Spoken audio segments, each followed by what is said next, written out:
Okay, I'm back in one of our conference rooms with Chris Moore. Here's Chris. Hello. And hi, and I happened to see this flip chart, and this is a tool used by family therapists. And I was curious what was going on there when I saw the dotted line between the kid and this other one. Can you kind of explain the use of the flip chart, Chris? Okay, this is a genogram, and I use it to map just who the main players are in a family and what the relationships are.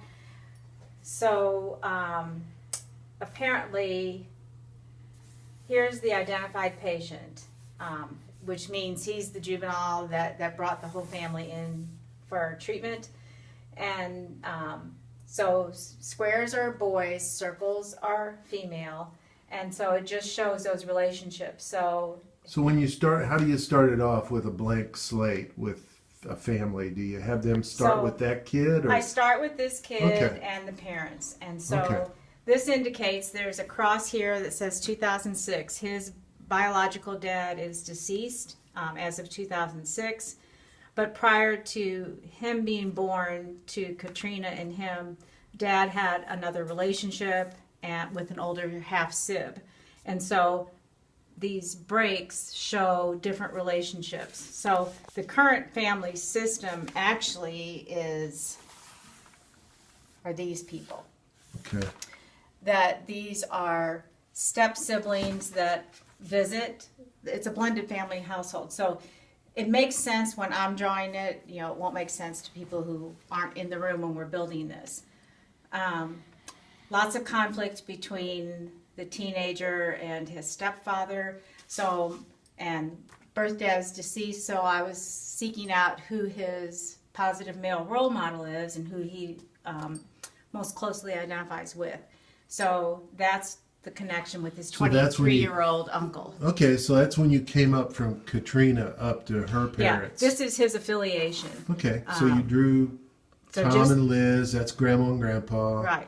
And then you established that Michael was a good connection for Nick. Right. And interesting, this was drawn probably 6 weeks ago. And our session last night, there is talk where Nick may be moving in with grandparents just to take a break from some influences that he's surrounded with. And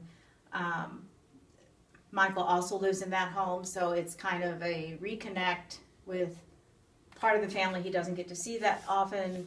But I mean, they're close enough where Nick will be able to stay in school and participate in the programs at the juvenile office, but will also not be tempted by some of his friends who are saying, probation's not a big deal. That's okay, you can come and do this. So the parents are working really hard to make sure that he's successful on probation. Okay. Because his next step would be DYS.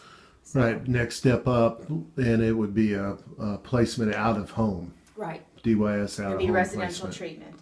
Okay. And actually, if he can just focus, he has a lot of skills and ability and we kind of reviewed his primary goals last night, where he is not totally, of course, teenage boys, he has a girlfriend, he doesn't want to leave Cape, but when he refocuses on the bigger picture, he sees that this might be a viable option to go stay with grandparents, at least for the short, near future.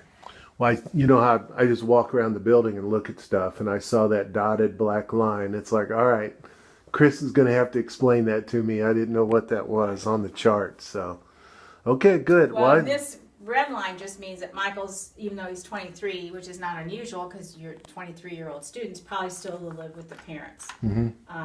So he was a later life child and serves more as a cousin than an uncle. And it's a tool. It brings out conversation about different relationships, and you know, rather than just sit there looking at you and talking, you're working on something. You're building this genogram.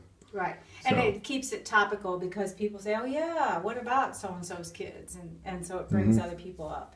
Yeah. And builds connections within the family. Yep. Great. Thanks, Chris. You're welcome.